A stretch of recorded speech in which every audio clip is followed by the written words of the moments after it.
I am Chelsea. A few weeks ago, my father, who had been battling illness, passed away.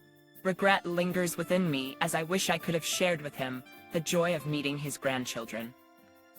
These thoughts escaped my lips, accompanied by a heavy sigh. I got married 5 years ago at the age of 25, and during the ceremony, my father and I made a pact.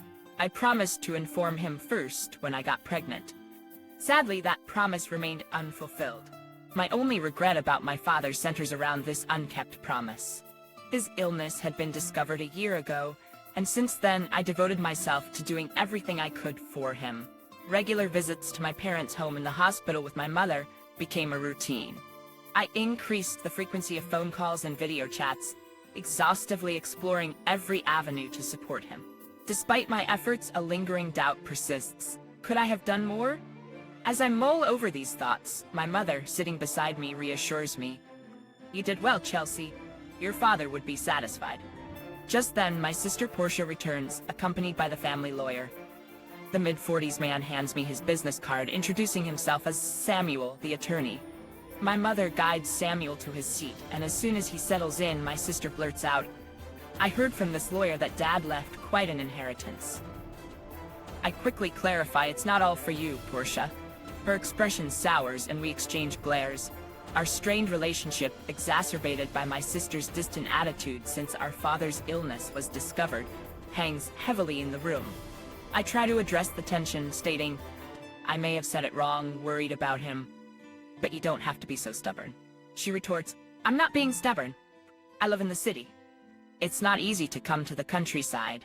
Our argument reveals deeper issues, and the lawyer intervenes, urging us to calm down. Apologies are exchanged, but the lawyer redirects the focus, stating, as I mentioned on the phone, "I have your father's will." My mother inquires when this occurred, and Samuel responds, "A few weeks before he passed away, he contacted me." The lawyer had visited the hospital where my father, with his primary physician present, had finalized his will. It had been arranged for the physician to inform the lawyer upon my father's passing. Now, with a white envelope in hand, the lawyer places the will in front of us, confirming, "This is the will, undoubtedly in your father's handwriting." I murmured as I verified the characters on the envelope. My sister Portia appeared somewhat irritable, but she dismissed it, saying, "Never mind, just tell us what's in it." "I'm busy, you know that very well," she added. Addressing the lawyer with a wry smile, he opened the envelope, revealing a single sheet of paper. The contents outlined that, aside from the house and land, my father's inheritance included some savings and a storage shed. While we were aware of the house and land, the mention of a storage shed puzzled me. As I contemplated this, my sister, visibly annoyed, interjected, "Wait a minute. You didn't mention the farm." The lawyer acknowledged the oversight and explained, "Yes, the farm your dad used to work on as a hobby." He recounted how, after turning 50, my father decided to close his company in the next town and focus on farming near our home.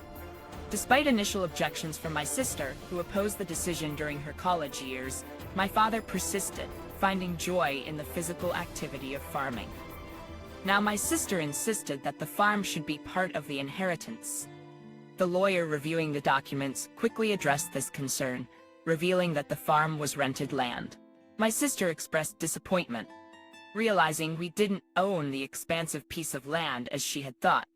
The conversation then turned to dividing the inheritance. The lawyer suggested giving the house and land to my mother, leaving the rest to be divided between my sister and me. The savings and storage shed were up for distribution. My sister eagerly claimed the savings, valuing them at about $100,000, declaring triumphantly, "I'll take the cash." However, I objected, emphasizing my position as the oldest daughter. I proposed that she could have the storage shed, questioning its significance. Despite my objections, my sister was adamant about her claim to the cash. The lawyer clarified that the storage shed was a small building next to the phone, approximately 65 square feet, resembling the size of a small bedroom. He presented photos of the shed, revealing its dilapidated exterior and basic contents, consisting mainly of ordinary tools like hoses, scissors, and shovels. The realization dawned that the shed held little monetary value. "I don't want it," my sister grimaced. I painted the photos too. It was all very ordinary, These are sentimental items, but they won't bring in money. As I pondered this, my sister reluctantly agreed, saying, "Fine, I'll take the cash. You can have that dirty shed." However, I found it unfair. "Hold on, that's not fair. You agreed to the vegetable farming. What are you complaining about now?" My sister countered, making it difficult to argue. Still, I couldn't let her take all of my father's inheritance without a fight. Without a fight, my sister pressed me, asking if we were good. My mother chimed in, saying, "As long as Portia won't complain later, I have no objections." Reluctantly, I nodded, and the division was settled. My sister grinned, feeling uneasy. I immediately objected, saying, "Well, I'm not satisfied. Give it up. You're so greedy." My sister retorted. Her words left me speechless, and I couldn't deny that family was more important than money. My sister abruptly ended the conversation, and in the end, my mother got the house and land, my sister got Dad's savings, and all that was left for me was the dirty shed. My sister, laughing loudly, signed a document promising not to complain about the inheritance division. Filled with complaints, I couldn't help but vent to my mother. "Mom, why didn't you help me?" My mother replied, "I did help you. I made sure you got the shed." Unhappy about inheriting the shed, I puffed out my cheeks in response. The next day, armed with the shed key from the lawyer, I headed to the shed near the field, a 10-minute walk from home along a deserted rural road. Finally reaching the empty field, I opened the dusty shed and began looking around for something sentimental from Dad. Yet, all I found were tools and nothing special. Disheartened, I considered taking what was inside when I noticed something odd. The shed seemed smaller on the inside. Puzzled, I walked around to the back and gasped. There was another door. This second entrance wasn't visible from the inside, creating a mysterious space accessible only from the back. Excitement surged through me as I thought, this must be Dad's surprise. Dad loves surprises. Even on birthdays, memories flooded back and tears welled up. I returned inside, searching for the back door key. After finding 2 hidden keys in the handle of a shovel, I tried one in the door at the back. With a click, it opened, revealing a cramped space with a large safe. I wondered, is this from Dad's company? I recognized the safe. It was the same one I saw in the corner of his office when I was a child. Nostalgic, I hugged the safe. This was a true memory of my father, and I felt fulfilled. This alone made the inheritance worthwhile. However, knowing Dad, this couldn't be the end. There had to be more surprises. "There's got to be more surprises," I muttered as I inserted the second key into the safe. With a slightly rusty sound, the safe opened. What? No way. The moment I saw the contents, I was stunned. Inside was an unexpected inheritance. Overwhelmed, I locked the safe and rushed to my mother. After explaining the situation to her, I called my husband, and with his help, we moved the safe from my parents' house. Then it hit me. The contents were a true testament to my father's love and generosity. The contents of the safe were undoubtedly Dad's. However, if it's part of my inheritance, including the shed, I might have to pay inheritance tax. Better get this checked out thoroughly, I thought. The valuable contents of the safe prompted me to consult a lawyer. According to him, for inheritance tax matters, it's better to consult a certified public accountant. So I got a referral to an accountant from a friend and left all the complicated matters to them. The year passed in this way, and just when I thought things had finally settled down, my sister showed up near my home. "What brings you here all of a sudden?" I asked. "Well, I had some business at our parents' house, so I stopped by." Something like that, my sister replied, her behavior appearing strange. No matter how you looked at it, even if my home was close to our parents', it was still a 20-minute drive. We weren't the kind of sisters who would casually visit, especially after the detention of our dad's inheritance. I couldn't shake off my suspicion as I looked at her. My sister, acting a bit nervous, asked, "Can I come in?" "Sure, but what's the matter?" I inquired. "I have something to talk about," my sister said, forcing a smile. Reluctantly, I let her into the house. After serving some coffee, she started to fidget, and then began to speak. "So did you win the lottery or something?" she asked. "What?" "No, I didn't," I replied. "Then did your husband get a bonus?" She questioned, puzzled. "I never buy lottery tickets because I'm not interested. My husband, who's a salaried worker, does get a holiday bonus, but it's not that time of year," I explained.